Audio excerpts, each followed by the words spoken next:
de un mejor país.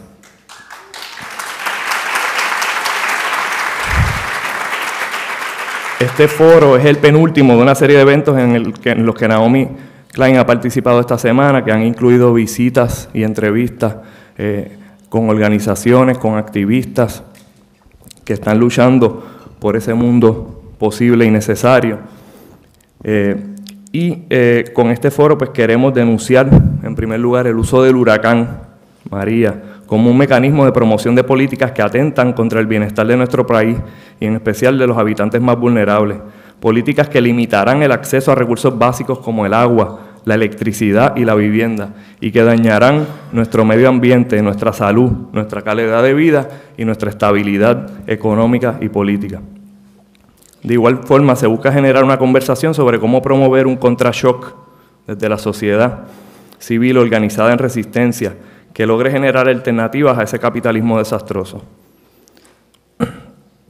El foro, además de con Naomi Klein, para vincular esas estrategias y esas luchas, contará con las otras panelistas que mencioné: Elizabeth Jean-Pierre de OPROS, Eva Prado, del Frente Ciudadano por la Auditoría de la Deuda, Ruth Tata Santiago, de la Iniciativa de Codesarrollo de Bahía de Jobos, y María Olga Reyes Cruz, de Pares.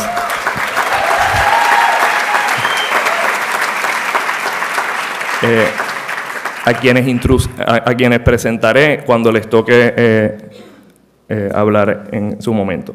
Queremos agradecer un momento a todos y todas los colegas de Pares que en colectivo y de diversas formas hicieron este evento posible. También agradecer el apoyo de la Facultad de Estudios Generales por este espacio y por los excelentes recursos del equipo técnico del Centro de Recursos Tecnológicos CRET. Al proyecto de comedores sociales de la UPR, quienes están preparando un almuerzo para las personas a la salida. A la Alianza de Justicia Climática por cubrir el servicio de interpretación, por cubrir el trabajo de prensa y además por una gran colaboración en otros momentos durante esta visita. Y por supuesto por su trabajo en pos de una transformación justa y ecológica. También a la revista The Intercept, que auspició la visita de Naomi. Ella viene en calidad de periodista de The Intercept.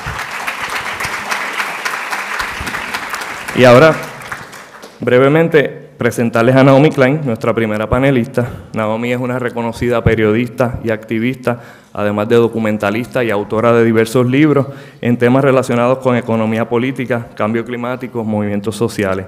Entre sus más conocidos trabajos está el más reciente No Is Not Enough, Resisting Trump's Shock Politics and Winning the World We Need, This Changes Everything, Capitalism versus the Climate, de 2014, The Shock Doctrine, The Rise of Disaster Capitalism, de 2007, No Logo, del año 2000, y ha sido además premiada por documentales como The Take y This Changes Everything. Tiene varios premios, entre ellos el Hillary Weston Writers Trust Prize for Nonfiction, el International Studies Association IPE Outstanding Activist Scholar y el Sydney Peace Prize. Actualmente es corresponsal de la revista The Intercept, como mencionaba, y Puffin Foundation Writing Fellow de The Nation Institute. Naomi también es fundadora de una organización que se llama The Leap, que trabaja por la justicia climática y por generar nuevas ideas y acciones para trabajar en el entrelazamiento de las crisis que nos enfrentan hoy en día entre el cambio climático, la injusticia y el racismo. Así que, además, Naomi es como dijo, una activista que ha trabajado incansablemente por esos temas. Así que agradecemos enormemente a Naomi Klein por estar con nosotros. Naomi, you have the floor. Thank you.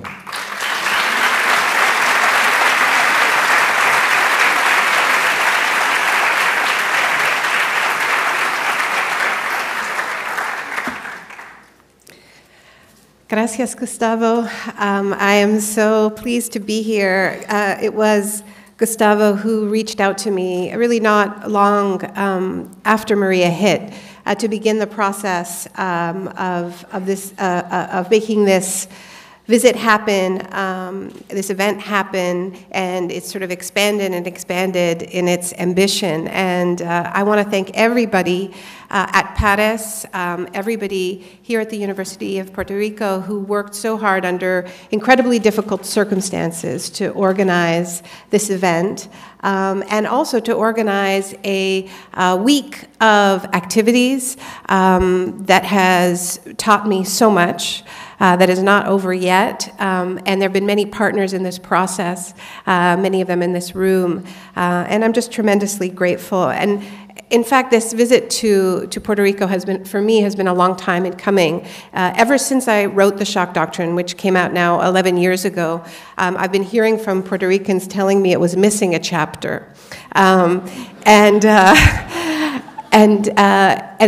inviting me to come learn about what is happening here in this extreme example of exploiting largely manufactured crises to push through an incredibly regressive agenda. And it's something that I've been following closely from afar. And so I also want to thank the people who have invited me before when I wasn't able to come. I want to particularly thank, for my visit here, a remarkable coalition of groups called the Climate Justice Alliance, CJA, who Gustavo mentioned, and there are many people who are part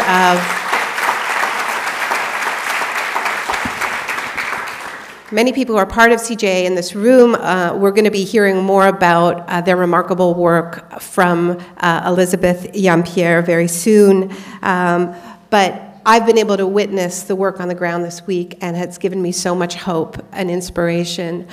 So thank you. I want to thank The Intercept for sending me here and giving me a space to write and to make this documentary that's going to be coming out in a few weeks based on our time here. So watch for that. I want to thank the hardworking translators who are making all of this possible. And, you know, as we've been traveling throughout Puerto Rico, you know, going to Orocovis, to Vieques just yesterday, to Salinas, to many other communities, I've just been struck by how many visionaries there are here, how many leaders there are here, how many ideas, how many living examples of the world we need are currently under construction. And there's a phrase that's used by many social movements these days, including Black Lives Matter, and that is that we have leaderful movements, which is different from some of the way we used to talk a few years back about leaderless movements, which often denied the real leadership that was there. And I want to say that this is a leaderful panel. I'm so honored to be sharing the platform here with this remarkable group of women, friends, really superheroes. So Elizabeth, Ava, Tata, Ruth, Mariolga, I'm in awe of all of you and just so excited to be in dialogue with you today. It has certainly been an interesting week to be in Puerto Rico. With this visit, as I said, has been a long time in coming, but sometimes things happen for a reason.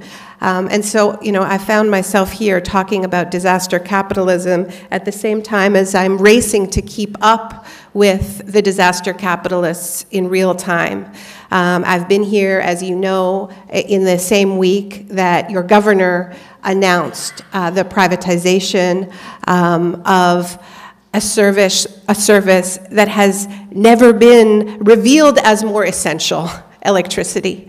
And the nakedness of the exploitation of people's trauma and need to use a moment when 30% of the people do not have electricity to say, well, we have no choice but to privatize, is really a cynicism that, though I have witnessed many examples of disaster capitalism before and chronicled them, I don't think I've ever seen anything as cynical as using the fact that people so many people currently do not have electricity, need it so badly, using a reconstruction process that has been so completely corrupt and inept, to exploit that to push a further corrupt privatization process.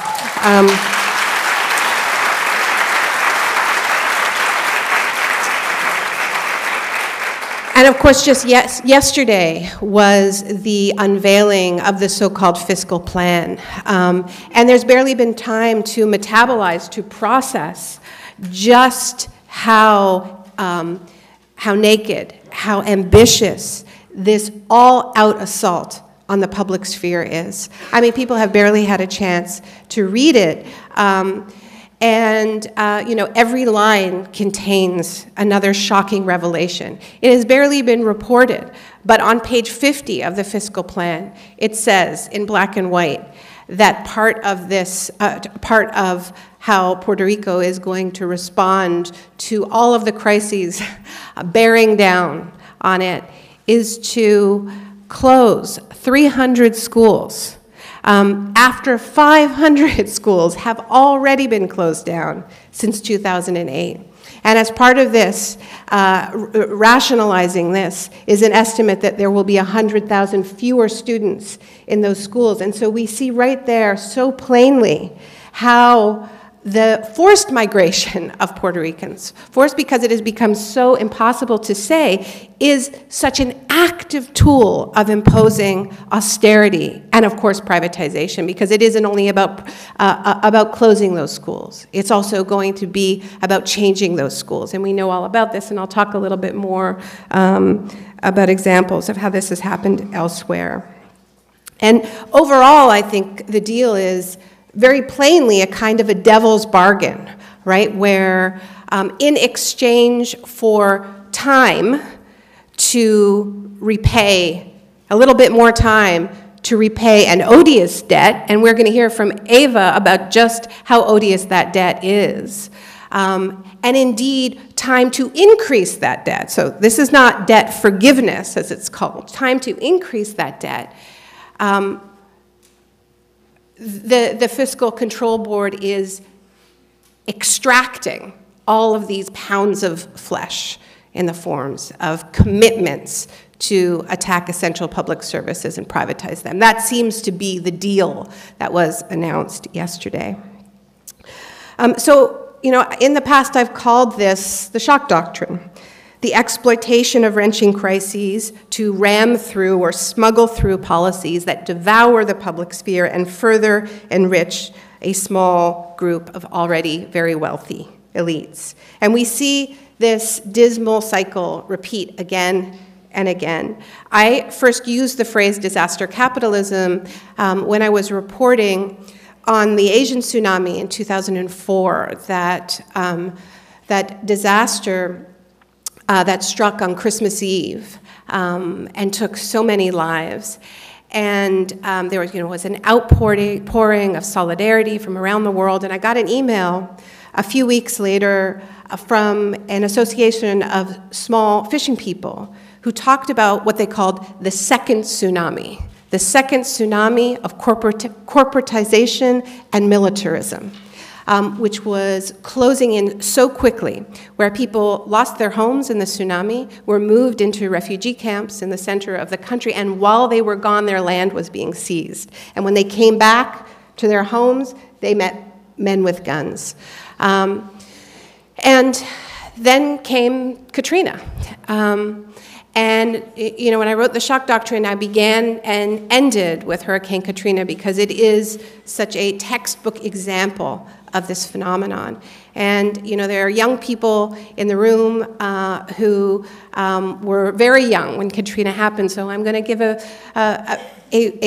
capsule summary of that disaster, which we have to understand that, like the disaster going on right here, is not one disaster, is not one crisis.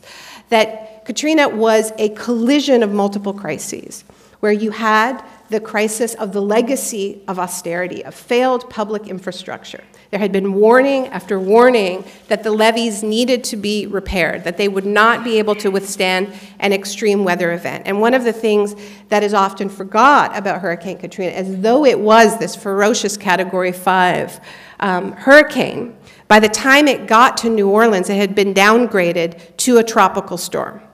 The levees absolutely should have held. They did not hold because it was part of this process of systematically neglecting the public sphere that is central to the neoliberal project. So that was one of the crises.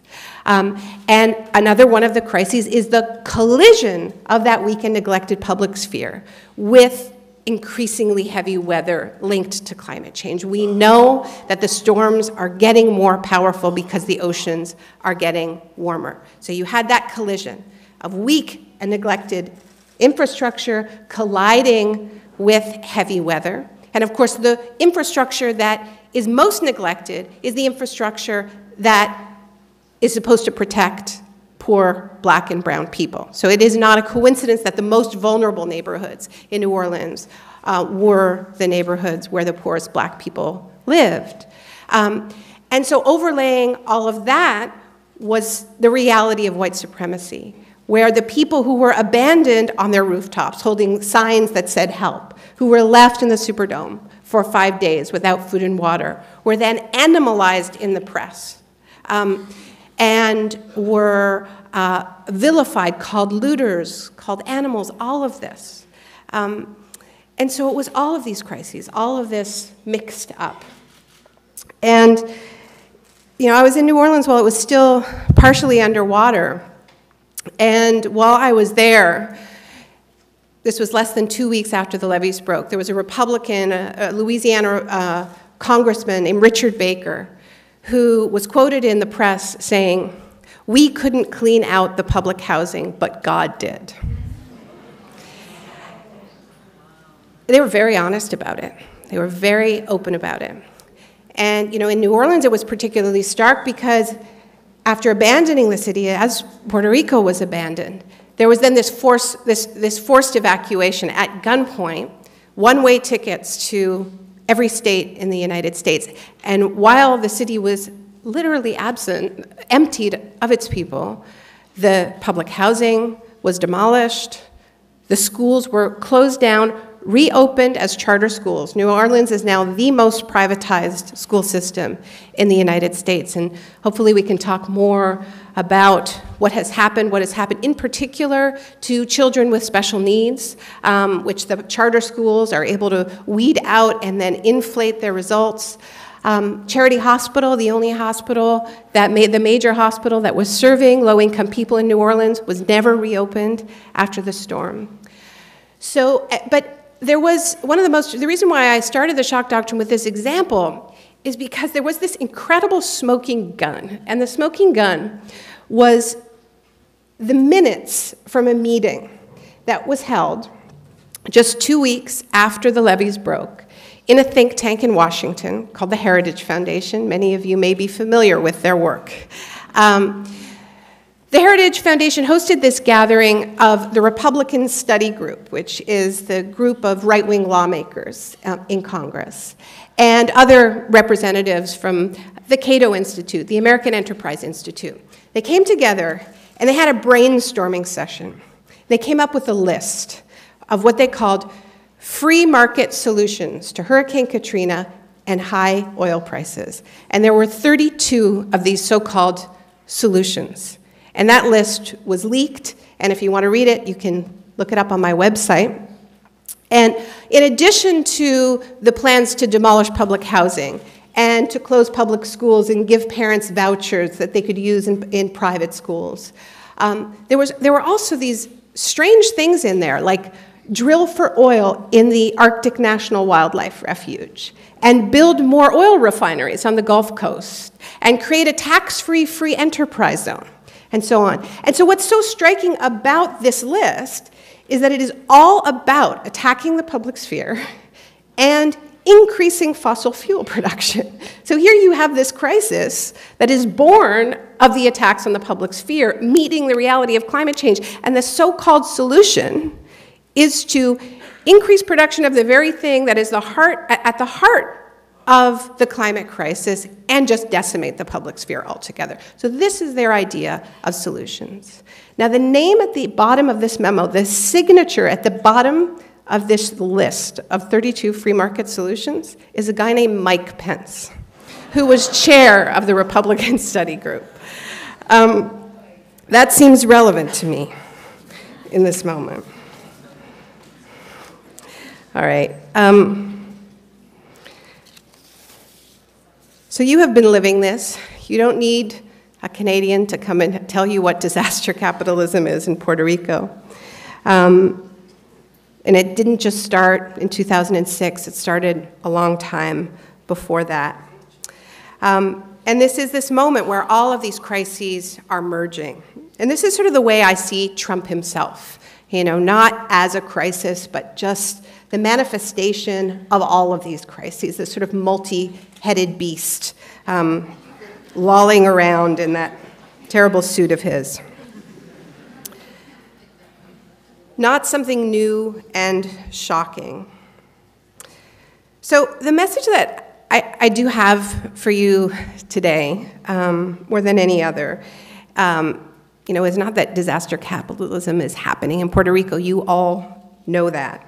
I think the more important message that we all need to understand, not just here but around the world, is that moments of crisis do not have to go the shock doctrine route. They do not need to become these opportunities for the already obscenely wealthy to grab still more. They can also go the opposite way, and they have before. They can be moments when we find our best selves, when we locate reserves of strength and focus that we never knew we had. And you know all about that too, here in Puerto Rico. You've lived it so many times in your history, and you have lived it and are living it in the aftermath of Irma and Maria. When the people most responsible for this crisis have been so systematically missing in action, your communities have come together, your communities have reached across oceans and the diaspora to hold one another in your care, organizing relief, advocating for the living and the dead. Teachers and parents have organized to keep schools open when authorities have tried to exploit this disaster to advance that agenda of closing schools and privatizing them, and you are doing this still, more than 4 months after Maria hit, when there is still no justice, and scandalously, a third of the island still has no electricity.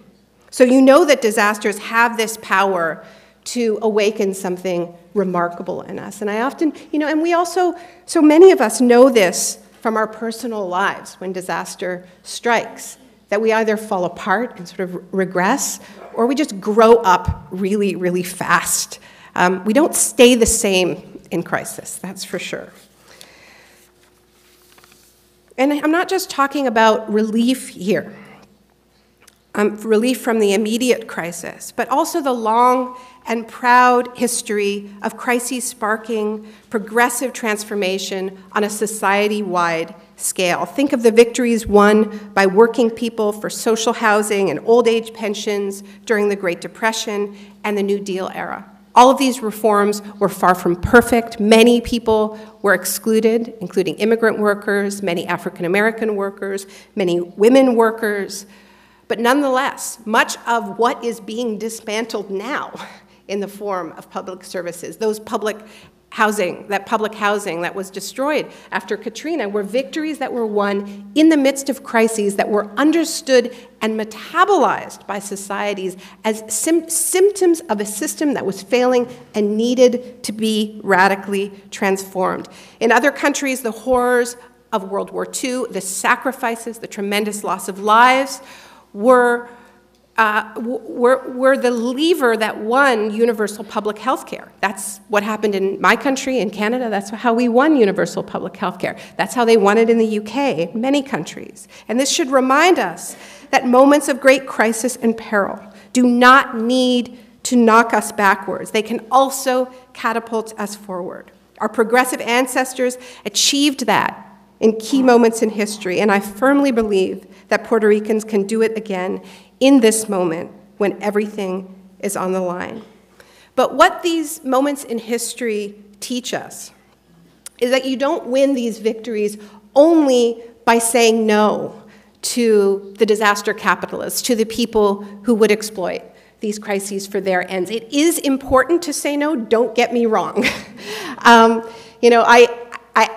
am absolutely convinced that if there is not resistance to these attempts to privatize PREPA, that will be taken as a green light to go after water, to go after education, to go after roads, bridges, ports, all of it.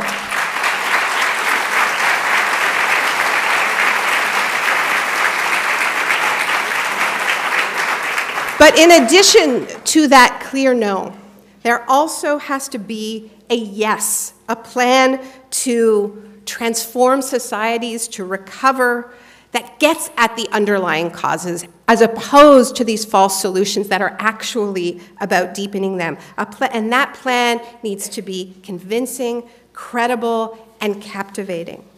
Because one of the things we are up against, and maybe the biggest thing we are all up against around the world, is the way in which the neoliberal project, and here in Puerto Rico, in addition to that, the way in which the colonial project has systematically waged war on the collective imagination and on the very possibility of dreaming of anything beyond the bleak borders of neoliberalism. That is the essence of Margaret Thatcher's phrase, "there is no alternative." That is the essence of what Francis Fukuyama meant when he said in 1989 that history had come to an end, that this was the only way in which societies can organize themselves, and don't you dare dream of anything else.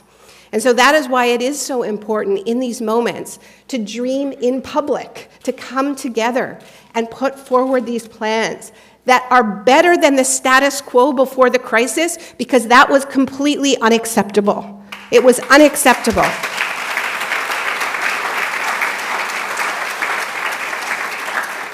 Political and corporate elites outside and inside Puerto Rico have wasted no time exploiting the trauma of Maria to thrust forward their ruinous false solutions. In this context of rampant disaster capitalism, there is an urgent and moral imperative for informed, caring people to come together and name the root causes behind the overlapping crises we are all facing and that have descended with such ferocity on these islands. With vultures circling, this is the critical moment for Puerto Ricans themselves, organized through the remarkable grassroots organizations in this room and outside of it, to lay out your own bold and holistic solutions, ones that simultaneously lower greenhouse gas emissions so that we can have a safe future while creating good unionized jobs and battling all forms of inequality and injustice, from racism to gender inequality to homophobia to transphobia. Doing this visionary work in the midst of a still unfolding disaster may feel impossible, and I know that it does. But if I have learned anything from my time in Puerto Rico, it is that Puerto Ricans do the impossible every single day. Thank you.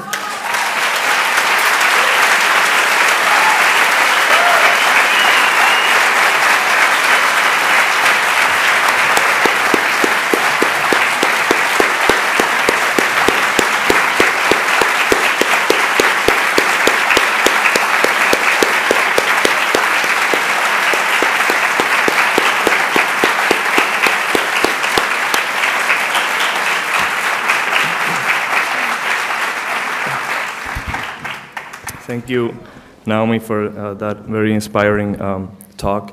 Ahora vamos, primero que nada, algo que se me olvidó mencionar antes, que hay unas tarjetas que ustedes se le pasaron para hacer preguntas. Si quieren hacer preguntas, ahora se van a recoger esas tarjetas índice o index cards. Así que si las tienen, pasen, o los que quieran hacer preguntas, no las tienen, ¿verdad? Si los que quieran hacer preguntas, se les van a pasar unas tarjetas para que puedan hacer preguntas, y al final se va a hacer un escogido de 3 a 5 preguntas de todas las panelistas. Después de cada panelista se va a pasar para los que quieran hacer preguntas a esa panelista. Y al final de todo, pues, hacemos una selección de 3 a 5 preguntas para todo el panel, porque la realidad es que no va a haber tiempo lamentablemente, para más de 3 a 5 preguntas. Así que, sin más, también quería mencionar, entre los agradecimientos a la revista digital 80grados.net por haber promocionado el evento, habernos apoyado con eso. Y mencionar, ¿verdad?, unos nombres en específico, porque es importante, el equipo coordinador de pares que trabajó en este evento, Bernat Tort, profesor del Departamento de Filosofía, Federico Cintrón Moscoso, del Departamento de la Facultad de Educación, Marina Moscoso, Melanie Pérez, Silvia Bofil, la regidora de este foro, Yolanda, Etel Río, Juan Carlos Juanqui, también del equipo coordinador. Así que yo creo que es importante reconocer ese trabajo que todos y todas hicimos, además del resto del colectivo Pares, que siempre apoya de diversas formas. Y perdonen si se me quedó alguien. Y sin más premura, pues voy a dar paso a nuestra próxima panelista, que es Elizabeth Jean-Pierre. Elizabeth es una abogada puertorriqueña internacionalmente reconocida, líder de justicia ambiental y climática, nacida y criada en Nueva York, de descendencia afro e indígena. Como líder del Movimiento de Justicia Climática, es codirectora del Climate Justice Alliance, la Alianza de Justicia Climática, quienes están aquí presentes, y es además directora de UPROS, la organización de base de la comunidad latina más antigua de Brooklyn. Previamente, Elizabeth fue directora de Educación y Capacitación Legal en el Puerto Rican Legal Defense Fund, directora de Servicios Legales de la American Indian Law Alliance, decana de Asuntos Estudiantiles puertorriqueños en la Universidad de Yale y presidenta del Consejo Nacional Asesor en Justicia Ambiental, NIJAC. Así que gracias, Elizabeth, por estar aquí con nosotros.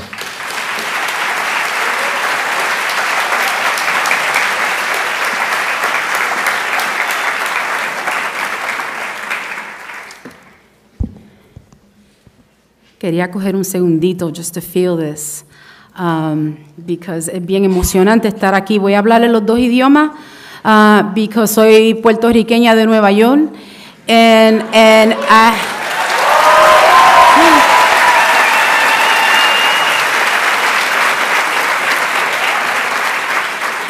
as a descendant of colonization and slavery, we speak the language of 2 slavers, 2 colonizers, and we managed to navigate our way through that. It is indeed an honor and a pleasure. You have no idea how emotional I am to be in the midst of so much power, so much resistance, so much badassery. I am so proud to be here with you.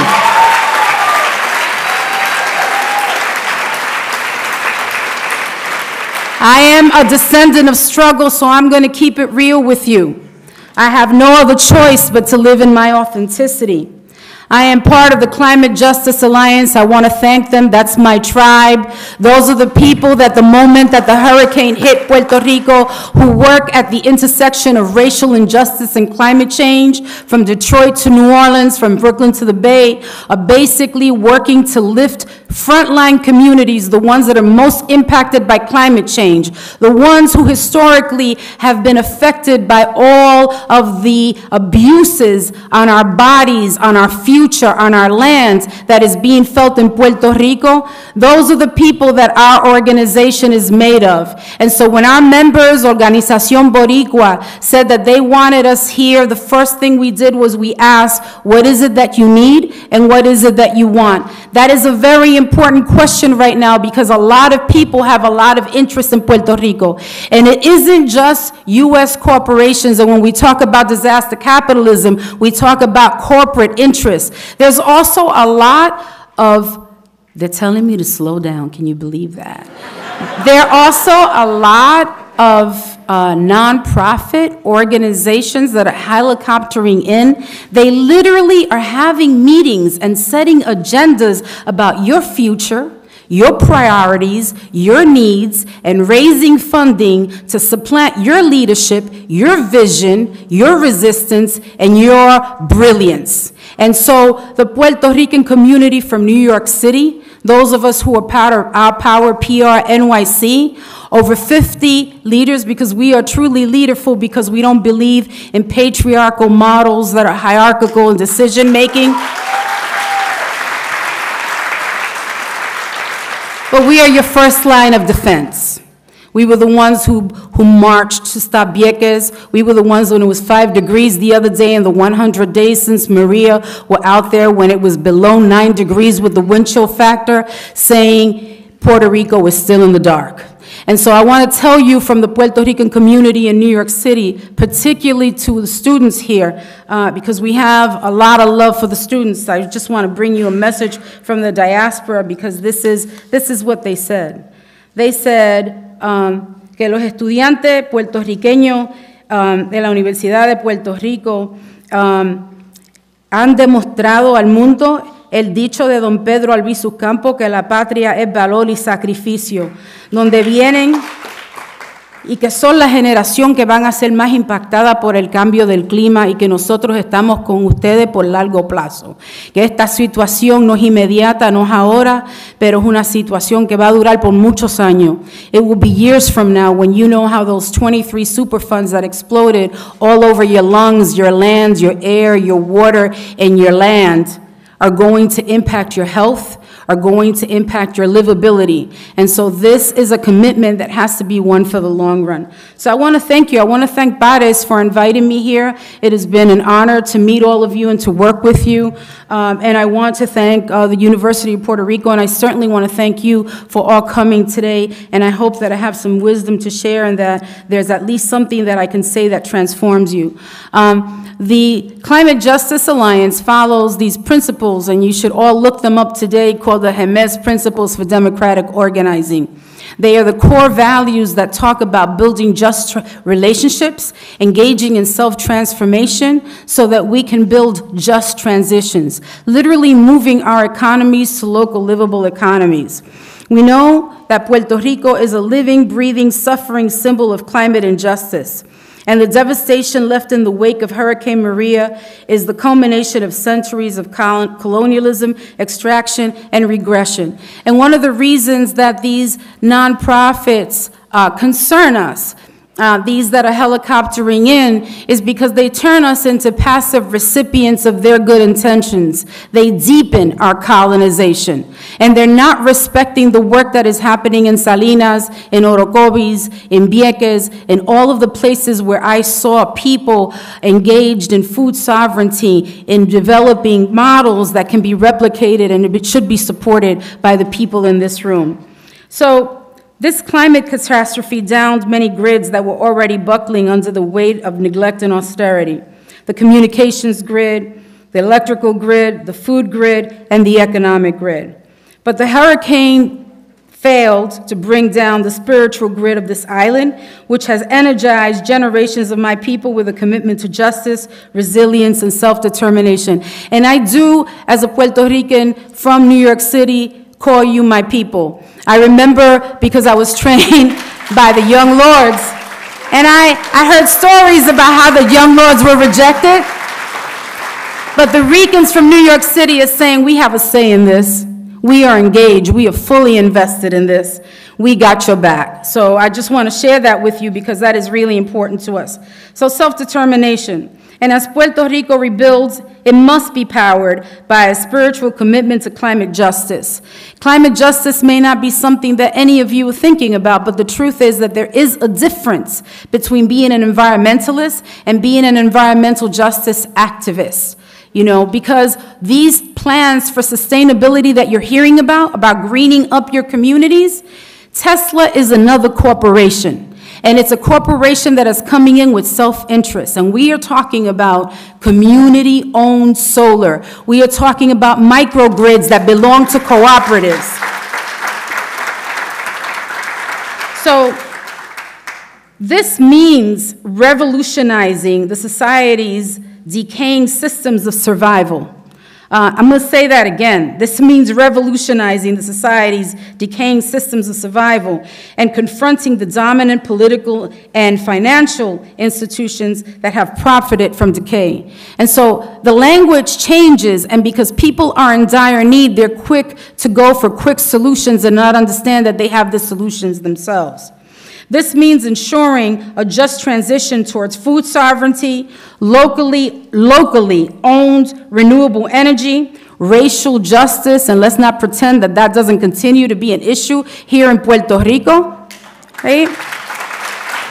When we decided to come to Puerto Rico to support the local groups, to support, not supplant, not to speak for, not to set agendas, but to support a local-driven agenda, we were concerned about communities like Carolina, Loíza, and we also heard about the gentrification that's happening in those communities by people that are coming with names like Hispanic into Puerto Rico that are actually contributing to not only the displacement in Puerto Rico, but work very closely with developers in the United States. So you really need to know who your allies are. I'm just saying. So we're talking about racial justice, grassroots decision-making, and resilient infrastructure and a regenerative economy. And the use of resilience, I'm going to stop there because I think I may have gone too long. I just want to talk a little bit about the language resilience and what the language means.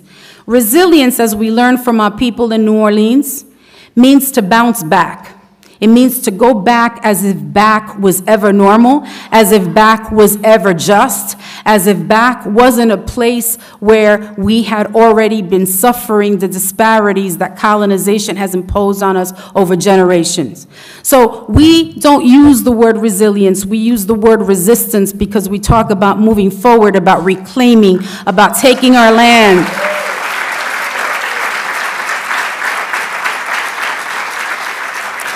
And so regardless of what you're doing, whether it's planning, whether it's social services, education, whether it's labor, everything you do is going to be affected by climate change.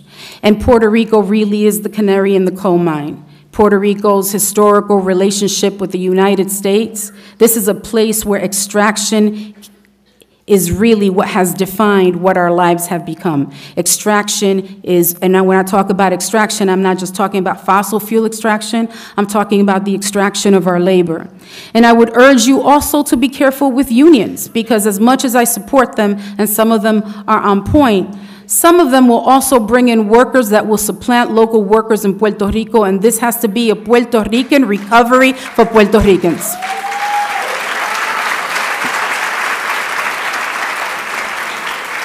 So de corazón, o de acocán, como we say in the Yoruba traditions, gracias, es un honor poder estar aquí, estoy sintiéndolos ustedes y estoy erizada, estoy aquí con mis ancestros.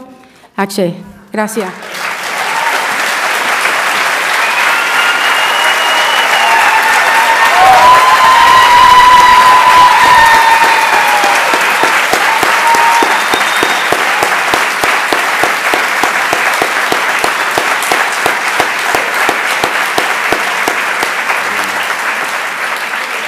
Gracias, Elizabeth, gracias por esas palabras. Te escuchamos, te sentimos, te abrazamos. Ahora con ustedes les presento a Ruth. Bueno, primero que nada, decir, los 6 anfiteatros que teníamos reservados están llenos. Así que gracias a todo el mundo que se dijo presente. También reconocer a la organización Boricua, porque ellos también fueron parte integral de este esfuerzo. Y es importante, Kate Avilés, Jesús Vázquez y otros compañeros y compañeras. Aquí hay un montón de gente de diversas organizaciones que han estado participando durante esta semana en los eventos con Naomi.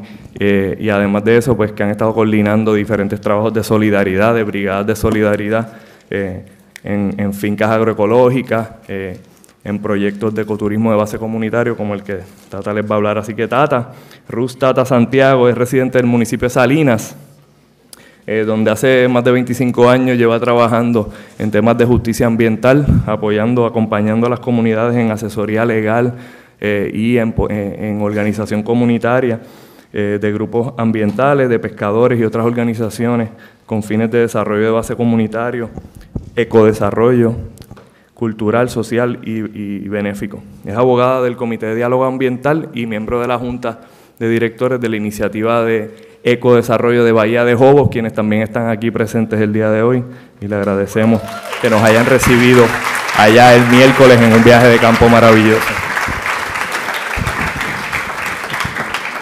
Tata también ha sido embajadora del aire limpio de la organización Earth Justice, que es un programa de ciudadanos y ciudadanas comprometidas en defender el derecho de todos y todas a respirar un aire limpio y saludable. Gracias, Tata, por estar con nosotros.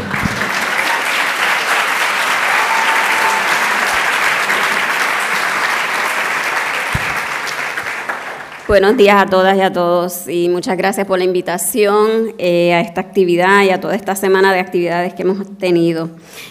Como indicó Gustavo, estoy hoy en representación de la iniciativa de ecodesarrollo de Bahía de Jobos, conocida como Idebajo, y pues principalmente en Idebajo y en Salinas y Guayama, ¿verdad? Agrupamos las comunidades, las organizaciones ambientales, pescadores, etcétera, que hay en esos municipios, principalmente Salinas, Guayama, Arroyo.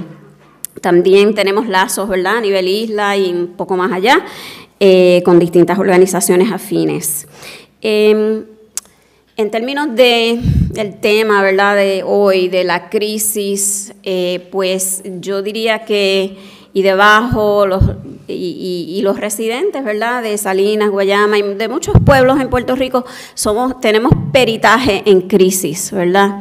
Esto que ha pasado ahora con el huracán María ciertamente ha profundizado la crisis, ¿verdad?, y inclusive pues ha sido una situación tan difícil que ha costado hasta muchas vidas, ¿verdad?, y mucho sufrimiento humano.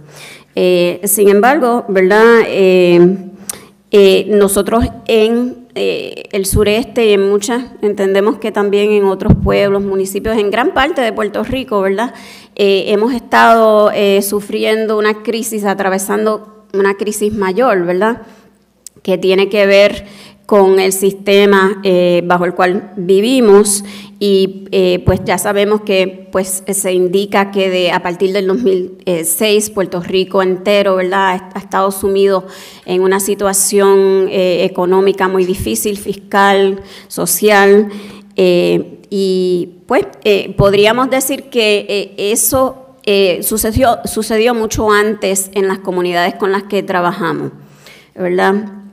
Ustedes, en términos, una pequeña historia, un poco de historia, ¿verdad?, que Puerto Rico en un momento dado, y especialmente estas comunidades costeras, dependían mucho del cultivo de la caña, ¿verdad?, y cuando eso murió, pues se dio una situación, ¿verdad?, de una crisis extrema. El gobierno en la década del 70, cuando los inversionistas privados ya encontraron que en esta área, ¿verdad?, del sureste no estaban logrando las ganancias esperadas, que en algún otro lugar, ¿verdad?, iban a lograr mayores ganancias con más mano de obra barata, más, ¿verdad?, de menos costo, y poder quizás explotar más los recursos, ¿verdad?, el agua, etcétera, pues se fueron, ¿verdad?, que eso es lo que tiende a pasar con la inversión privada, particularmente que viene de afuera, ¿verdad?, pero dejaron unos estragos, ¿no? Y el gobierno un poco en la década del 70 intentó, cuando se fue, por ejemplo, Lucent Company, que era la dueña de la Central Aguirre, la segunda central azucarera más grande de Puerto Rico, pues intentó mantenerla abierta un tiempo, pero finalmente en la década del 90 cerró. Ustedes saben que en términos de energéticos, pues Salinas particularmente es el lugar donde ubica el complejo eléctrico Aguirre. Ahora, yo creo que esto ha sido interesante, ¿verdad? Pero con estas crisis recientes todos conocemos mucho más de nuestra red eléctrica y eso es algo bueno, ¿verdad? En términos del complejo Aguirre, pues, ¿verdad?, es el más grande del país y está en lo que se llama la Bahía de Jobos, ¿verdad?, en el poblado Aguirre, pero parte de la Bahía de Jobos. Y En la Bahía de Jobo también, en el lado oeste, está la corporación AES, que es una planta de energía a base de la quema de carbón. Esa llegó, es increíble pensar que Puerto Rico a comienzos del siglo XXI, Puerto Rico se hace de una planta de quema de carbón, ¿verdad?, para generar energía, que es un retroceso total, ¿verdad? Sin embargo, pues, nuestras comunidades, a pesar de la lucha que se dio, pues, enfrentamos esta situación. Y desde el primer día, ¿verdad? Y esto es un ejemplo de intereses privados, ¿verdad? Esto es un ejemplo para nosotros y ya todo Puerto Rico, no solo Salinas, Guayama, Arroyo, Humacao ha sentido los efectos, Peñuelas, etcétera. Otros municipios, ¿verdad?, han visto los estragos de esta compañía privada sobre la calidad de vida y la salud pública y el entorno natural.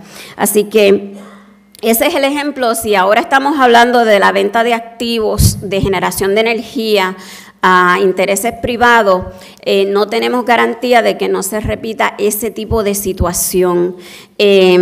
Y aunque también el complejo Aguirre, ¿verdad?, que es público y quema un combustible fósil, ¿verdad?, también nos contamina, eso no hay duda, pero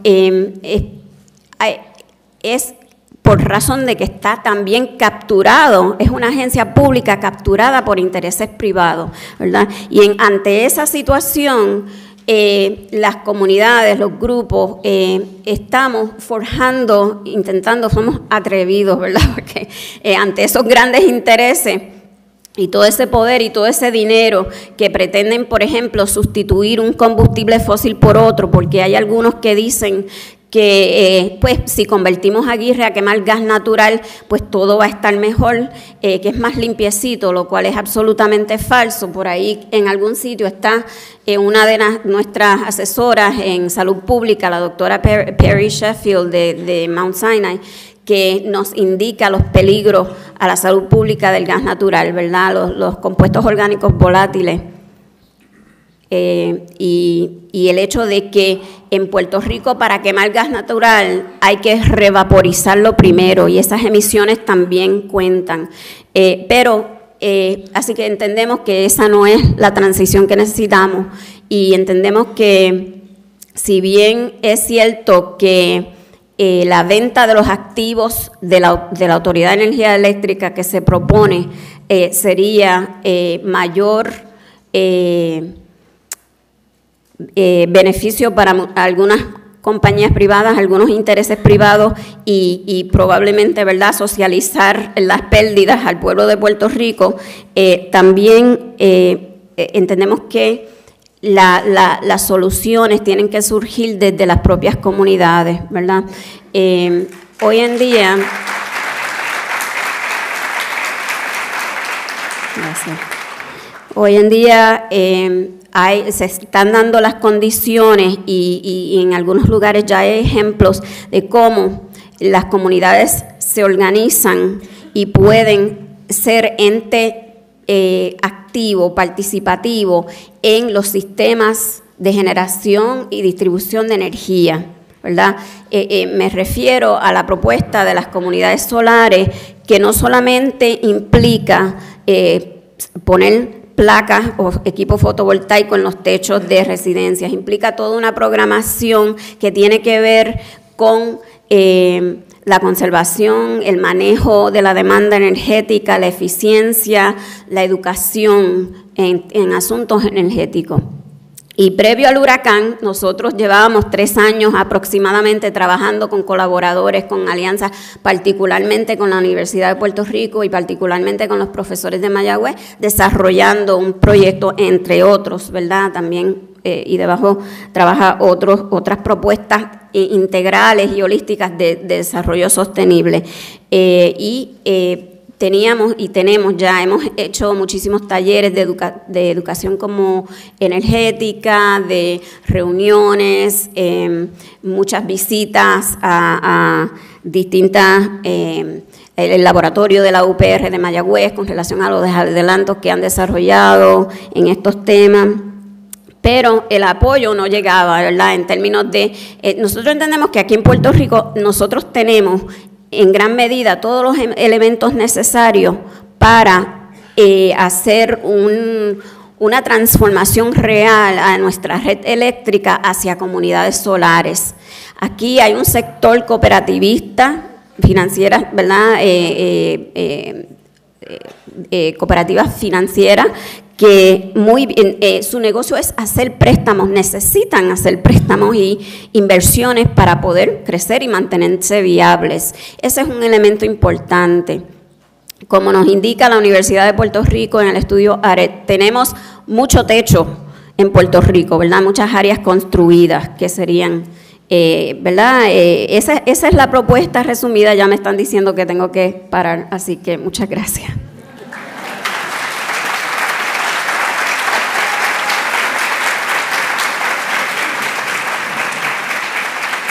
Gracias, Tata. Y ahora con ustedes, Eva Prados. Eva es abogada feminista, activista de diversos temas de derechos humanos, de derechos de la mujer y también integrante fundadora de la Asociación Nacional de Derecho Ambiental, portavoz del Frente Amplio de Mujeres de Puerto Rico y del Frente Ciudadano por la Auditoría de la Deuda. Desde quienes también están aquí presentes, entiendo. Bienvenidos. Desde ese activismo, este último año se ha destacado en el movimiento por el reclamo por una auditoría integral de la deuda, que es uno de los componentes clave de una transformación de Puerto Rico. Eva cuenta además con una maestría en Derecho Internacional de los Derechos Humanos y de Género, así que gracias, Eva, por estar con nosotros. Bienvenida.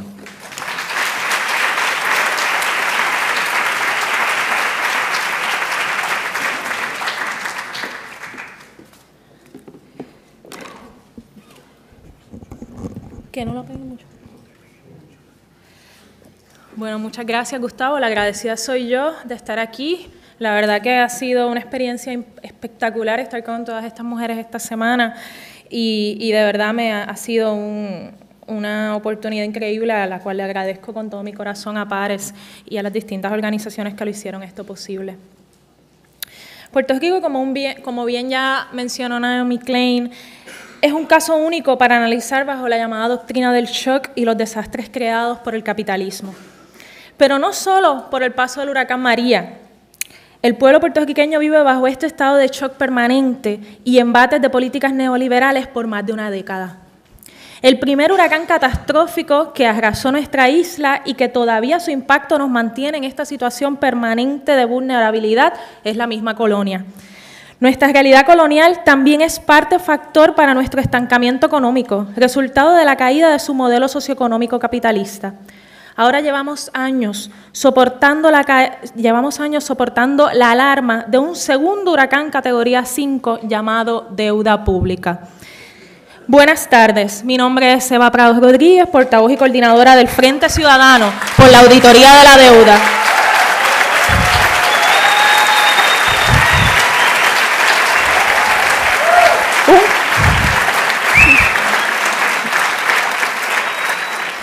El Frente es un colectivo de organizaciones y personas que exigimos una auditoría integral y ciudadana de la deuda pública. ¿Por qué?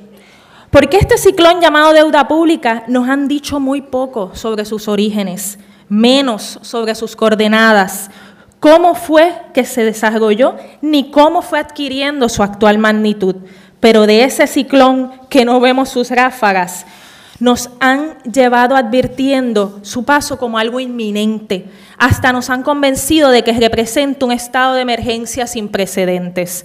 Lo interesante de este fenómeno es que bajo esa narrativa de estado de emergencia, solo equivalente a lo que a nivel internacional y único en conflictos armados le llaman estado de excepción, el gobierno local y federal, acompañados por un sector financiero sin escrúpulos, son quienes nos han arrebatado los derechos humanos, desmantelando nuestras instituciones públicas, transformando nuestra realidad totalmente, haciendo cada vez más difícil la vida aquí y provocando la ola migratoria más fuerte de nuestra historia. Antes de María, organizaciones y defensores de los derechos humanos, 2 veces fuimos a la Comisión Interamericana de Derechos Humanos a denunciar la pobreza y las altas tasas de desigualdad que vivíamos en Puerto Rico. Alegamos crasas violaciones al derecho humano al trabajo, a la educación, a la salud, acceso a la justicia y vivienda, provocados por las medidas de austeridad y políticas fiscales implantadas para priorizar en el pago de una deuda pública que el gobierno y el sector financiero evitan auditar. Todavía seguimos aquí, luchando contra el impacto de ese ciclón llamado deuda pública, pero ahora se suma la emergencia generada por el paso de María e Irma. El estado de shock continúa. Ahora vivimos un periodo especial llamado promesa, donde una Junta de Control Fiscal Federal y una jueza en un tribunal federal, ninguno escogido por el pueblo puertorriqueño, tomarán las decisiones sobre nuestra reconstrucción sin nosotros. Mientras el pueblo sigue sin saber cómo llegamos aquí, cuánto de la deuda es legal, en qué se utilizó ese dinero, qué beneficios, si alguno, sacamos y qué hacer para evitar que esta crisis vuelva a ocurrir. La historia nos dice que los pueblos nunca son debidamente informados sobre las deudas públicas que pagan a través de sus presupuestos gubernamentales. Incluso tendemos a pensar que si existen deudas es porque previamente hubo un ingreso o beneficio público. Estudios y auditorías ciudadanas en otros países indican lo contrario. María Lucía Fatorelli, en su libro Auditorías Ciudadanas de la Deuda Pública, Experiencias y Métodos, nos dicen que gran parte de las llamadas deudas públicas, internas y externas, no han representado ninguna contrapartida en bienes, servicios o beneficios para el colectivo.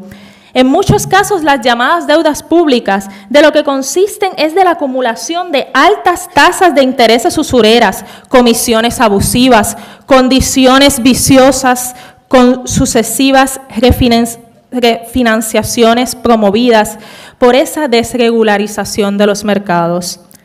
En fin, que lo que se observa cada vez más es que el endeudamiento público no ha sido instrumento para financiar nuestro desarrollo colectivo, sino más bien para transferir fondos públicos al sector privado financiero.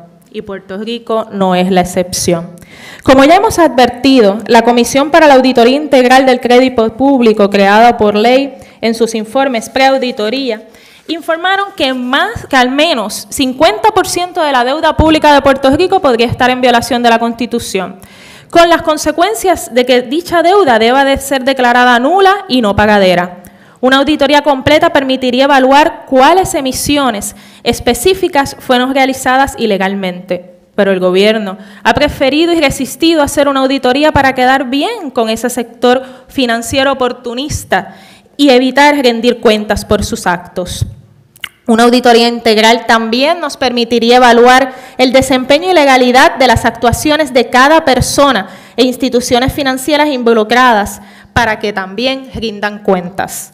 Existen serios señalamientos sobre la legitimidad de gran por ciento de la deuda por ser resultado de influencias indebidas, conflictos de intereses y lucro desmedido del sector bancario y financiero en la deuda de Puerto Rico. Por ejemplo, Puerto Rico tiene 37.8 billones en bonos de apreciación de capital, lo que representa una gran parte de su deuda. ¿Cuánto de esos 37.8 billones es principal? 4.3 billones es principal. Es decir, 33.5 billones son lo que vamos a pagar en tasa de interés efectiva al final de esos bonos. Estamos hablando de una tasa de interés de 785%. Eso significa, nuevamente, que de esos 33.5 billones es dinero que nunca recibimos. Esto es una deuda usurera y no debe pagarse. Muchos de los inversionistas que ahora...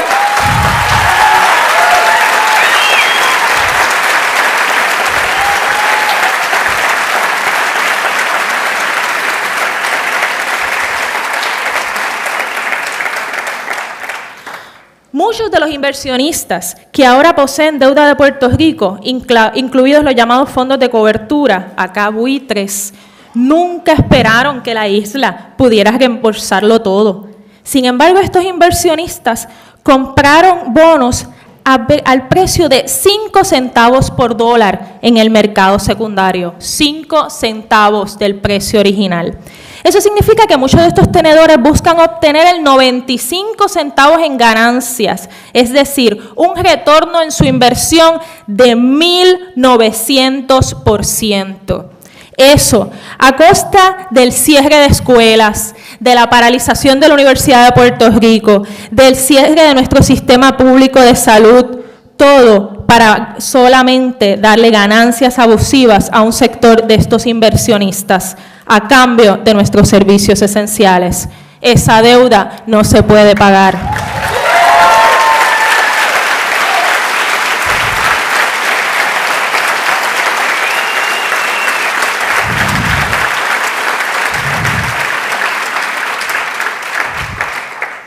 Muchas preguntas siguen sin respuesta sobre el papel de las instituciones financieras en nuestra crisis de deuda. ¿Qué papel jugaron los conflictos de intereses que involucraron al BGF, Santander y Banco Popular en estas transacciones de deuda? ¿Se estructuraron ciertas de estas transacciones para evitar el límite constitucional? ¿Qué saben el BGF y los bancos como Santander y Popular con respecto a los riesgos asociados con estas transacciones y desde cuándo lo sabían? Los bancos como Santander y Popular tergiversaron a sabiendas e imprudentemente los riesgos asociados con estos bonos. Se impusieron estos bonos a través de medios inadecuados a instituciones en Puerto Rico como las cooperativas. Los bancos como Santander y Popular vendieron bonos de Puerto Rico como medio para descargar el riesgo de sus propios balances.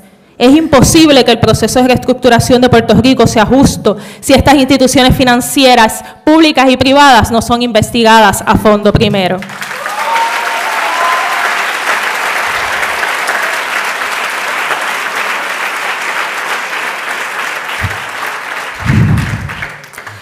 Lo anterior son solo pinceladas de un sistema y andamiaje que no podemos darle la espalda. Ahora el impacto de María hace que el pago de esta deuda sea más insostenible y hasta inmoral. Solo queda responder como pueblo, exigiendo la cancelación total de esta deuda, condicionada a una auditoría integral y ciudadana para evitar que esto no vuelva a ocurrir. Priorizar en la protección de nuestros servicios públicos esenciales, sin privatización ni ventas de activos, para destinar todos los recursos a nuestra recuperación. Se nos va la vida en esto. Quiero resumir mis últimos segundos que me van a dar de gratis, a hablar un poco de alternativas de resistencia y movilización. Como ustedes saben, si queremos ver resultados distintos, solo está en nuestras manos lograrlo. No es una lucha fácil ni mucho menos corta, pero alternativas para repeler este desastre y shock están, pero dependen de nuestra organización y resistencia. Desde el Frente vamos a seguir articulando un proceso de auditoría ciudadana desde esa comisión de auditoría ciudadana que hemos creado y hemos potencializado con el apoyo de más de 140,000 firmas a favor de esta auditoría. A su vez, esta herramienta nos va a permitir tener los argumentos y la información necesaria para poder enfrentar ese sistema financiero que en su mayoría es el actor principal detrás de todos estos recortes. Finalmente, y resumiendo un poco, es bien importante que adoptemos el Tribunal de Quiebras como una arena política.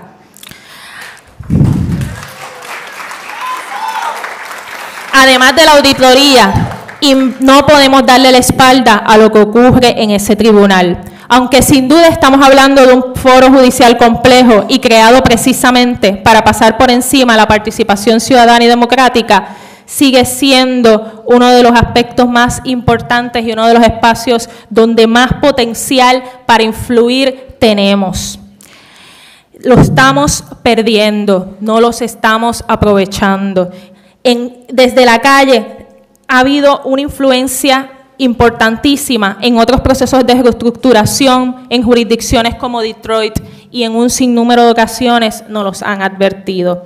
Tan pronto como ahora en marzo se va a llevar la disputa sobre la constitucionalidad de Cofina. Tenemos que formar parte de esa discusión desde la calle.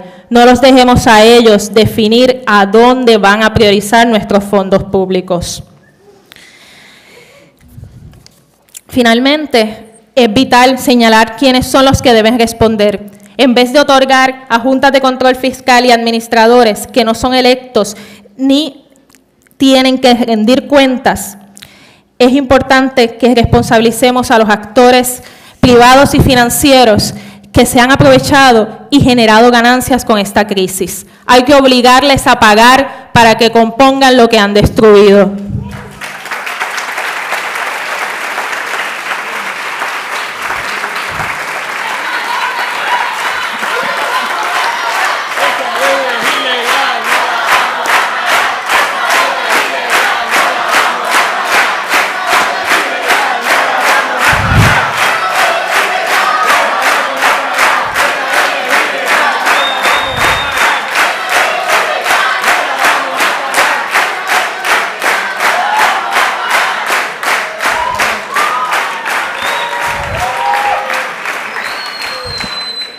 Muchas gracias por la invitación y desde el frente estamos a toda disposición a seguir trabajando por este país.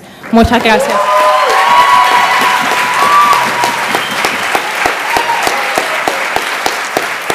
¿Quedó claro? ¿Quedó claro? No la vamos a pagar. Gracias, Eva. Pues ahora, con ustedes, les presento a María Olga Reyes Cruz. María Olga. Vamos. María Olga es intelectual activista, es doctora en psicología comunitaria, etnógrafa, documentalista, profesora sin plaza de la Universidad de Puerto Rico, recinto de Río Piedras, y miembro del colectivo Pares. María Olga se ha desempeñado en diversas labores, incluyendo, ha hecho documentales sobre la agroecología en Puerto Rico, ha hecho cerca de 30 documentales. Su programa Desde mi huerto fue nominado a un Emmy y es además una colega, tengo el honor de decir que es mi amiga, y ha estado en la organización de todos estos eventos junto con nosotros, con mucho cariño, con mucha discusión, y estoy honrado de presentarla para que hable aquí sobre la defensa del proyecto de educación pública. Gracias, María Olga. Y es además madre de un maravilloso niño que se llama Lucas. Yo creo que eso es importante también reconocer ese trabajo que también está invisibilizado, el trabajo de reproducción social, muy importante, que es otra lucha.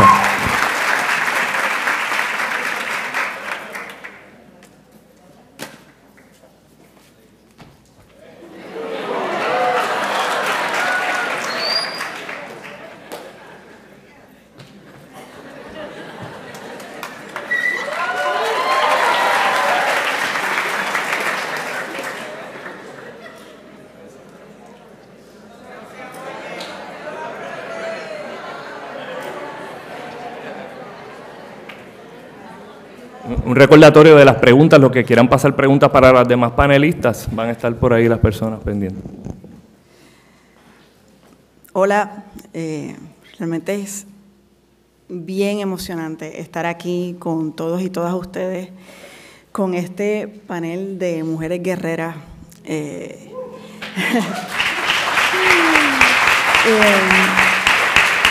Y tanta gente dispuestas a darnos audiencia, to get a hearing. Cuando desde Pares nos planteamos invitar a Naomi Klein, apenas habían pasado 2 semanas de María.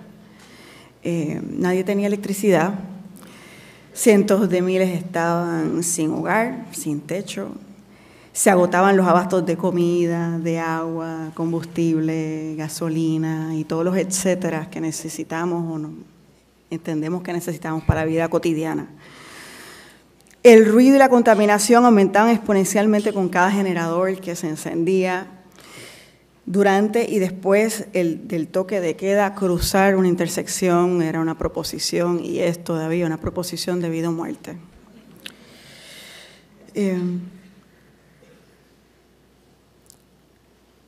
en los hospitales que estaban abiertos, hacían malabares con sus teléfonos celulares para compensar la falta de electricidad y combustible. Miles buscaban angustiados y angustiadas a seres queridos incomunicados o simplemente desaparecidas. Y la cifra de muertes aumentaba pese a todos los esfuerzos oficiales por hacerlas desaparecer. En aquel momento, en ese junte de pares, de estos intelectuales activistas precarizados y bajo amenaza de desaparecer con toda la Universidad de Puerto Rico, nos reunimos para abrazarnos y preguntarnos cómo íbamos a continuar lo que habíamos empezado durante la huelga estudiantil.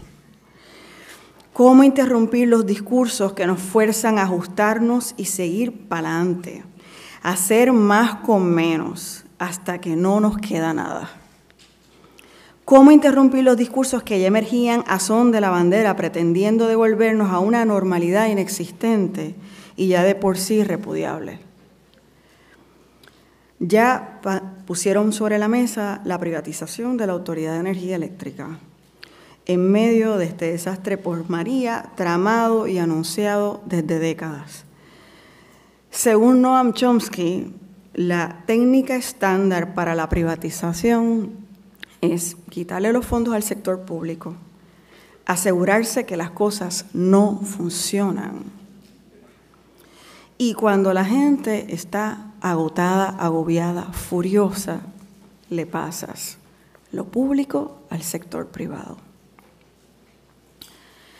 ¿En qué parte del mundo la privatización ha resultado en mejores servicios asequibles para la ciudadanía?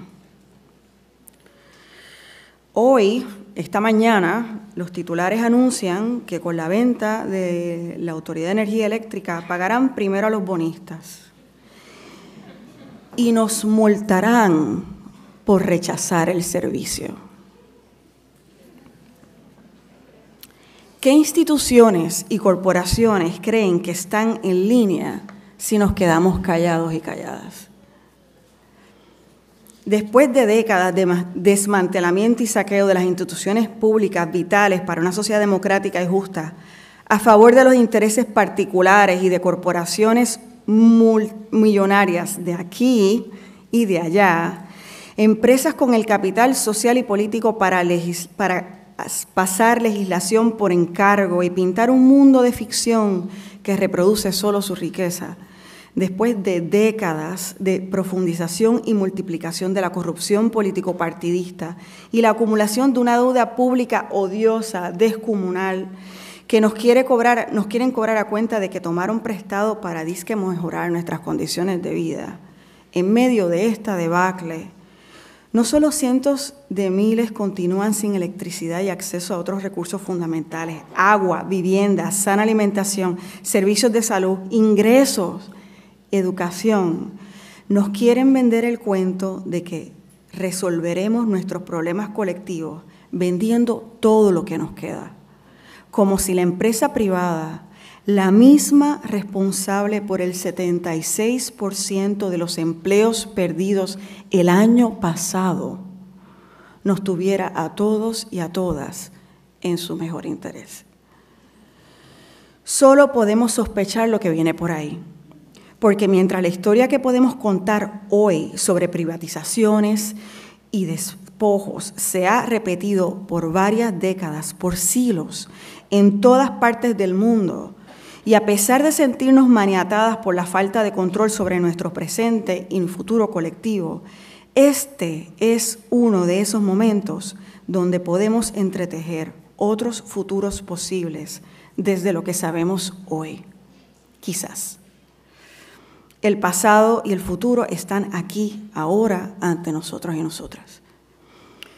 Me parece que a estas alturas debemos reconocer que el sistema capitalista, tal y como nos los han impuesto así, solito, dejando que el mercado se regule a sí mismo como una suerte de máquina celeste, no sirve.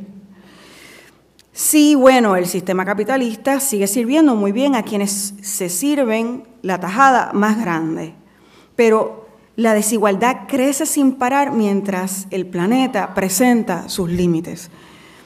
Este año la organización Oxfam sacó un informe que afirma lo siguiente: el 82% de la riqueza generada el año pasado quedó en las manos del 1% de la población mundial. Esta desigualdad descomunal no se debe a que la gran mayoría de la población mundial sean vagos, ignorantes, desinteresados o sin recursos. Esta brecha abismal se debe a la evasión contributiva, a la erosión de los derechos de los trabajadores y trabajadoras, la influencia del capital sobre las decisiones políticas y las políticas gubernamentales enfocadas en reducir costos a costa de la gente. De hecho, esta riqueza es generada en gran medida por medio de artimañas para ahorrar y aumentar riquezas sin generar actividad económica, y Eva nos dio algunos ejemplos de eso. Como afirmó Gandhi, el mundo es suficientemente grande para satisfacer las necesidades de todos, pero siempre será demasiado pequeño para la avaricia de algunos. Son las ideas que compartimos sobre progreso, desarrollo, bienestar, riqueza, basadas en el crecimiento económico infinito, las que nos han traído a la situación límite actual, porque requieren una destrucción tal que está acabando con las posibilidades de vida en este pequeño planeta, literalmente.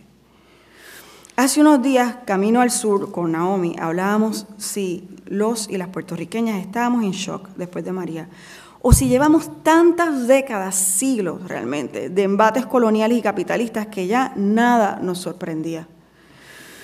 No creo que haya una sola respuesta para esta pregunta, pero sí me parece que tendríamos que mirar con atención al detalle cómo siglos de colonialidad y de arraigamiento de las subjetividades capitalistas han puesto en jaque nuestra capacidad de generar respuestas colectivas a problemas compartidos.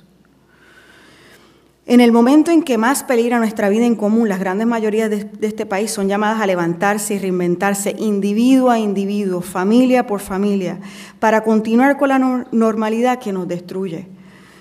Afortunadamente, y a pesar de los pesares, nosotros y nosotras nos rebelamos todos los días.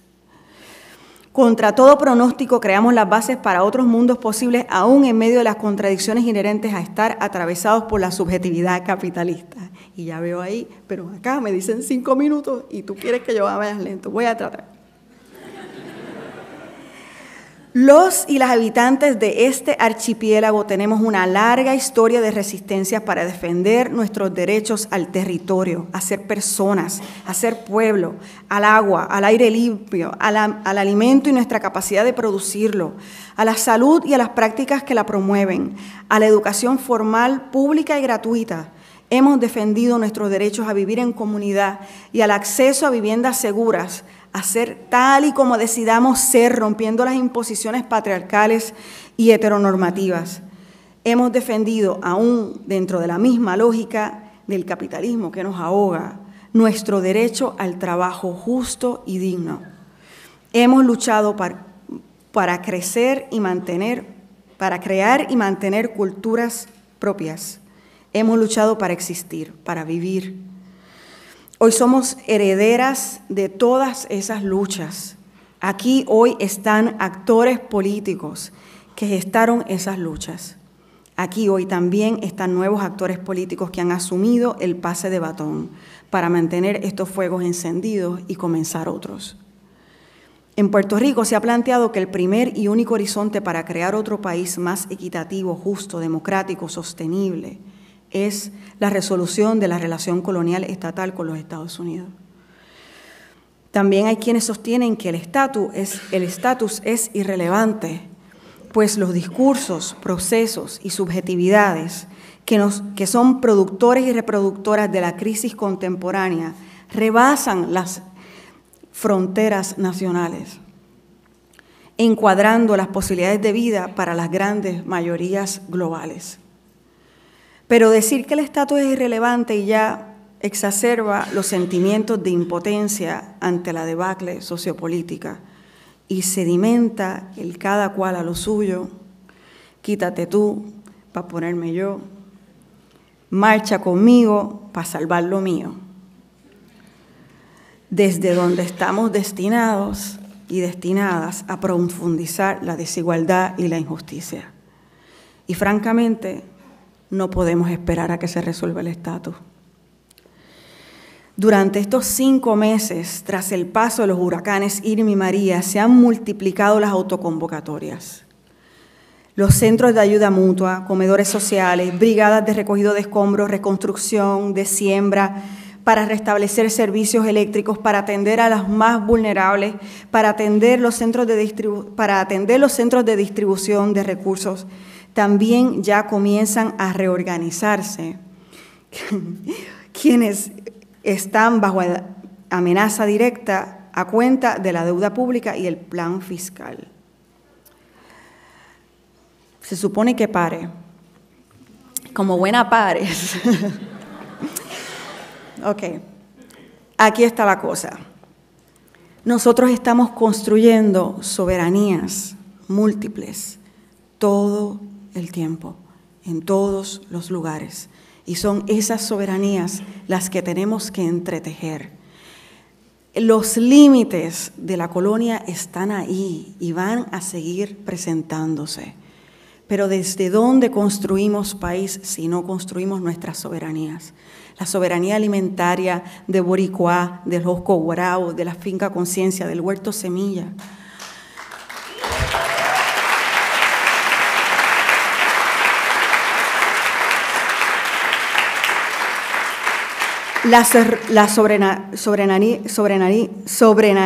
Ay, Dios mío. Así estoy. La soberanía territorial con los esfuerzos del fideicomiso de la tierra, del Caño Martín Peña, los huertos urbanos, las ocupaciones de espacios abandonados para transformarlos en lugares de actividad cultural y comunal. Gestamos soberanía energética con proyectos como el Coquí Solar de Guayama, creado por Ideabajo en colaboración con la Universidad de Puerto Rico en Mayagüez y las iniciativas de Casa Pueblo. Gestamos soberanía económica cada vez que intercambiamos labor por conocimientos marginalizados. Pasamos para adelante lo que no necesitamos para que los otros los rehúsen. Ocupamos escuelas abandonadas por el Estado y las convertimos en hogar de muchos. Sembramos lo que comemos y nos sobra el tiempo para ir a la playa en familia y cocinar para las amigas, porque ¿quién necesita tanto trabajo si podemos vivir con mucho menos?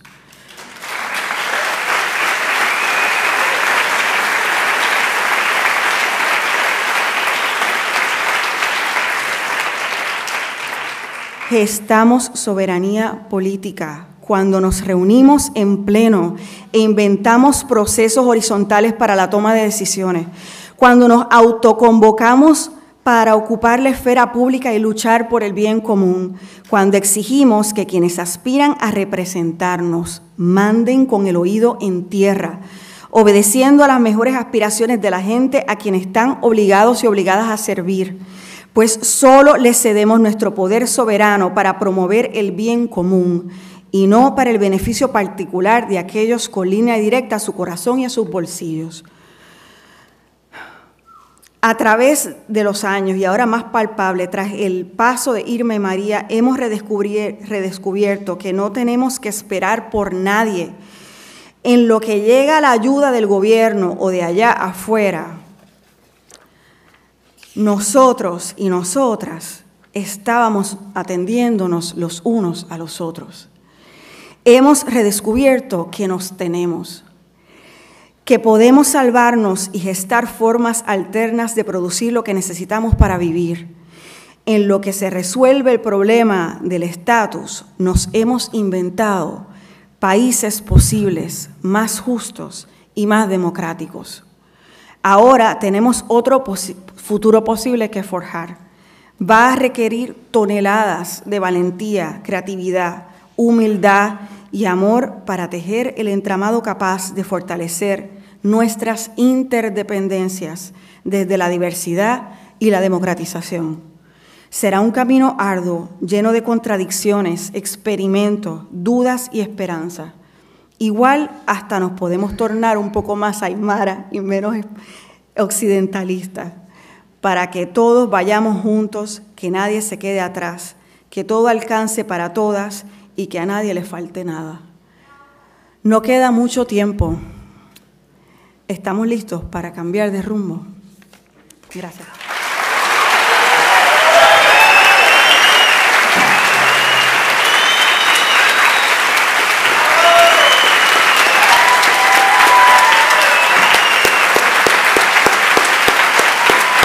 Y esas guerreras, ¿qué dicen de eso? Gracias.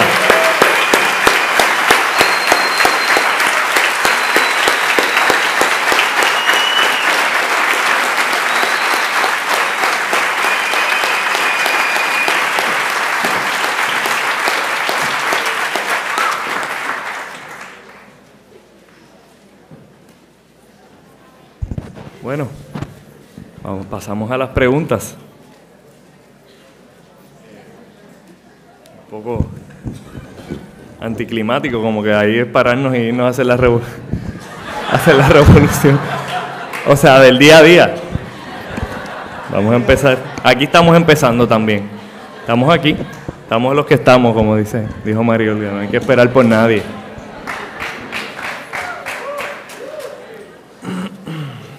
Ok. Aquí tengo un montón de preguntas. ¿Tantas son? Aquí hay como 10 preguntas. Me las tiraron para que yo escoja. Bueno, Naomi, una pregunta para ti.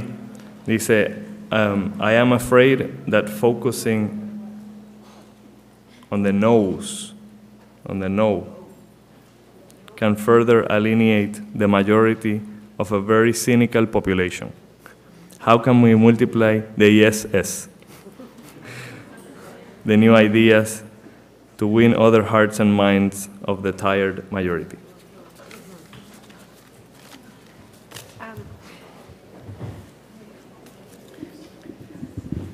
Does this work?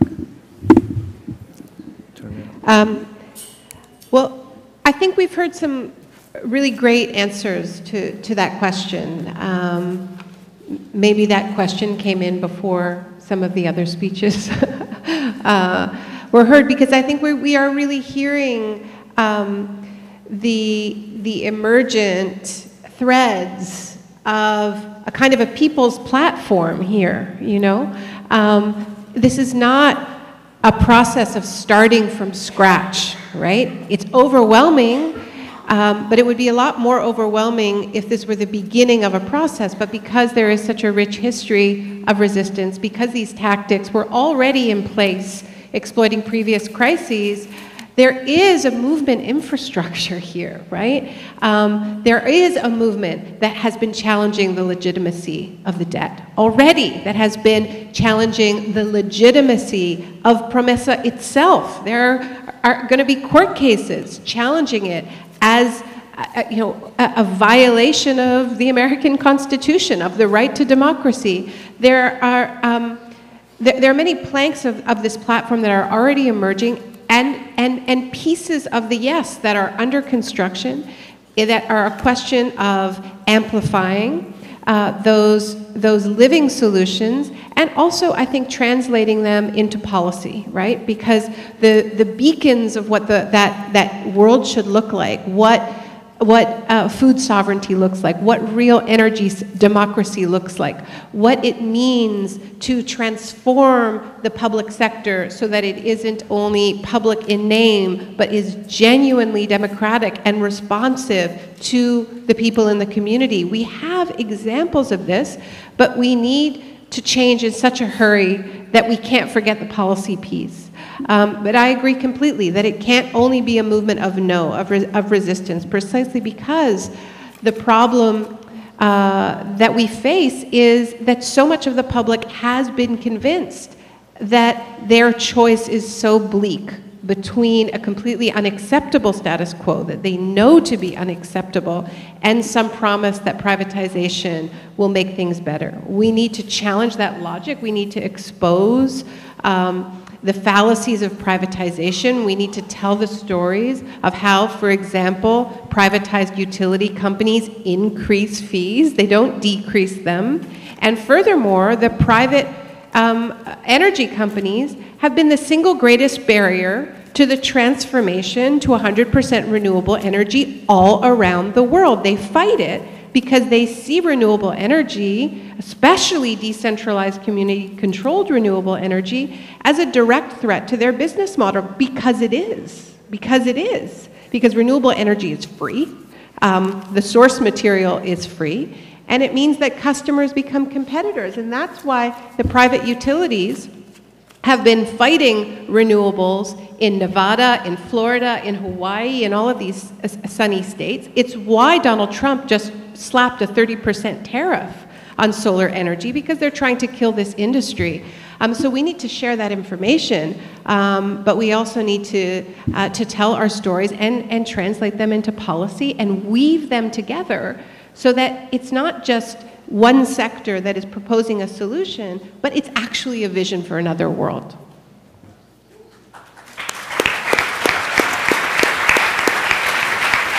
Me voy a sentar allí porque estoy aquí como que me...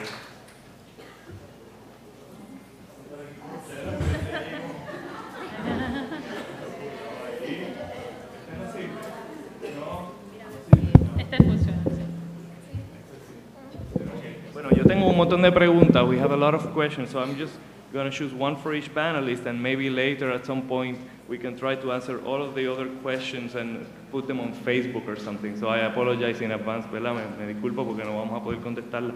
Tengo una aquí para Eva, que dice, ¿qué método de presión se puede utilizar para que se lleve a cabo la auditoría y paguen los culpables?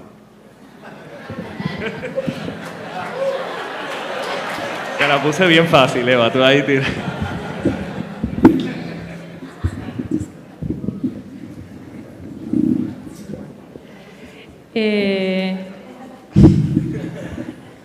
¿Cuál sería porque pásamela de nuevo? El método de presión. ¿Cuáles son los métodos de presión? Y en relación a eso hay otra pregunta que dice, ¿cómo hablar de crear vehículos políticos que permitan darle unidad política a todas las luchas? Quizás por ahí.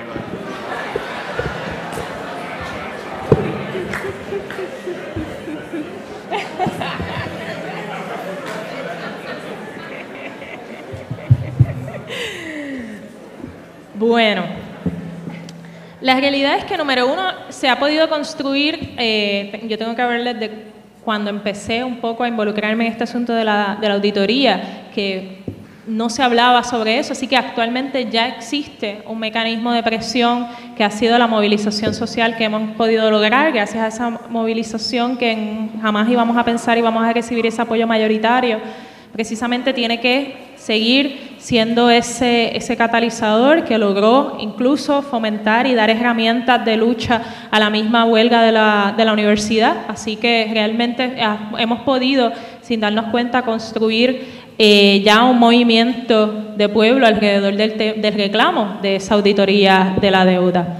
La realidad es que nosotros vamos a seguir insistiendo en esa auditoría, especialmente desde una perspectiva ciudadana, con el objetivo de que nosotros mismos hagamos esa auditoría, que nosotros mismos utilicemos ya la información, ¿verdad?, que podamos ir sacando y nosotros hagamos, con esa información podamos catapultar los reclamos hacia la ilegalidad de esta deuda. Así que, en términos generales, nuestra propuesta para lograr esa auditoría ya no es ir al gobierno a exigirla, aunque siempre vamos a buscar maneras de presionar a que sea el mismo gobierno quien la haga, pero nosotros ahora vamos a apostar a que seamos nosotros mismos la ciudadanía, que el movimiento estudiantil también hizo lo propio en su momento y otras organizaciones han hecho su trabajo de investigar. Ahora nos toca a nosotros adoptar eso y ayudarnos a construir lo que un poco es nuestra propuesta de un movimiento amplio y multisectorial para realmente enfrentar lo que es el problema central ahora mismo, que es nuestra situación económica y promesa con la Junta de Control Fiscal.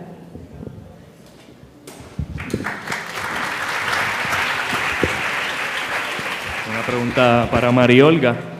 A partir de todo lo antes planteado, a sabiendas de que las teorías pierden de perspectiva las condiciones particulares situacionales y en reconocimiento del plan del gobierno de eliminar la educación pública del país, ¿qué alternativas o propuestas, ideas podemos encaminar desde aquí, desde la universidad, para enfrentar esa coyuntura? Bueno, voy a hablar sobre lo que nosotros desde Pares planteamos al principio de la huelga estudiantil del año pasado. En estos momentos de crisis, y crisis en gran medida a cuenta de una deuda que no debemos de pagar, debemos de exigir más universidad pública y gratis para todo y toda el que quiera llegar a la universidad.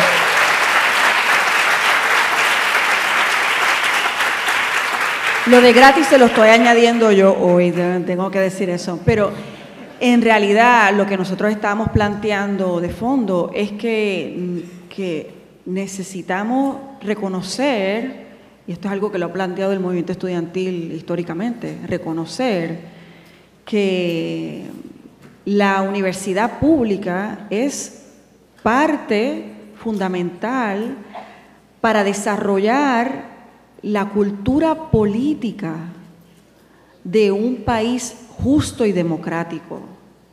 No es el único vehículo, pero es una pieza fundamental.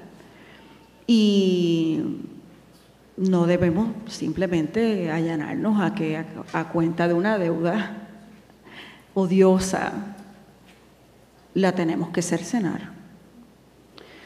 De ahí, pues, todos los saberes que se pueden producir desde la universidad en intercambio continuo, ¿verdad?, con toda la sociedad, de todos los niveles, de todas las dimensiones, de todos los espacios, es fundamental. Y en ese sentido, personalmente pienso mucho en lo que Boaventura de Sousa Santos ha planteado como la ecología de saberes, porque también hay que interrumpir el discurso de que hay un solo lugar desde donde producir conocimientos importantes, vitales para la vida en comunidad. Hay muchos lugares, pero la universidad también es un lugar que hay que defender.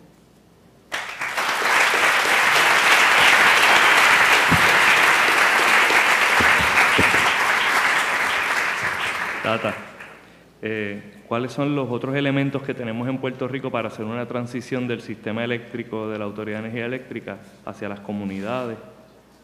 Si eso es lo que queremos, cooperativas, techos, ¿qué más?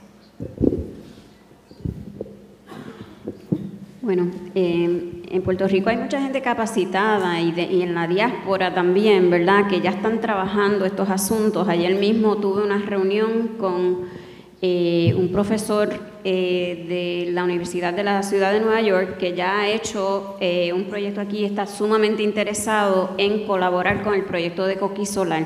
Así que tenemos el elemento humano, definitivamente. Tenemos ya personas que interesan adiestrarse, ¿verdad? También tenemos una colaboración con lo que se conoce como el Instituto Tecnológico de Guayama, ¿verdad? Nos hemos reunido con ellos, son jóvenes que se están adiestrando e interesan, dedicarse, ¿no?, a este tipo de proyectos. O sea que en términos de lo que llamarían el recurso humano, eso está presente. Como señalé, hay un estudio de la UPR de Mayagüez del 2009, ARET, que indica, sin lugar a dudas, que la cantidad de edificación con, ¿verdad?, techos apropiados excede por mucho lo que necesitaríamos para generar toda la energía que consumía el país en el 2009, cuando la demanda era mucho mayor. Ahora es mucho menor, ¿verdad? Y de hecho, obviamente esto requiere una transición porque estamos ahora mismo en 98% generación a base de la quema de combustibles fósiles, ¿verdad? Y pues la realidad es que habría que continuar operando las plantas, ¿verdad?, de la Autoridad de Energía Eléctrica, y las tenemos en exceso, porque tenemos capacidad instalada que es 5.836 megavatios, y la demanda pico en Puerto Rico ya no excede ni siquiera los 3.000 megavatios. O sea, esos son pues algunos de los elementos. Obviamente aquí no se están fabricando equipos solares o eólicos, ¿verdad?, apropiados a comunidades, o ninguno ahora mismo, pero eso pues sería el elemento, ¿verdad?, a desarrollar, y la coordinación, que se dé la coordinación. Y entiendo que nosotros, como por nuestra situación de isla, aquí cuando algo empieza, llega rápidamente a toda la jurisdicción. Y esto es asunto de empujar un proyecto piloto o más exitoso, ¿verdad? Entiendo que también el compañero Juan Rosario está trabajando con algunas comunidades en Caguas y Bayamón, entiendo, para desarrollar también las comunidades solares.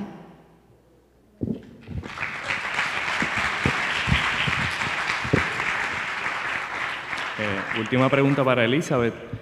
How can Puerto Ricans establish in the diaspora, in the States, pressure the U.S. government to treat us and our humanitarian crisis as in a dignified way? So there are a number of things that the Puerto Rican diaspora is doing in addition to having protests against La Junta Fiscal and following them around and having direct actions. We've sent thousands of signatures to Congress. We've worked with Senator Sanders on just recovery legislation. We have contacted our Congress people. We have had direct actions in 4 cities. And what we are trying to do is really assess what the needs and the priorities are here so that we could support them politically over there. The other thing that we are doing is we held a town hall meeting in El Barrio. We had one in Loíza so that we can get ready for an international tribunal to bring charges against the human rights violations at the United Nations on behalf of Puerto Rico.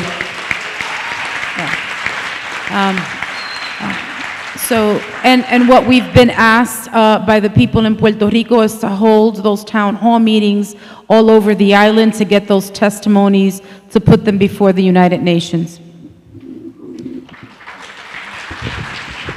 Bueno, sin más, agradecerle nuevamente a todos ustedes y todas ustedes por haber dicho presente hoy en este evento multitudinario, agradecerle a las panelistas, a este grupo maravilloso de mujeres guerreras con un gran corazón, con un gran espíritu, con un gran intelecto, y a todas y todas los que dan la lucha todos los días por ese Puerto Rico más justo y sostenible. Gracias.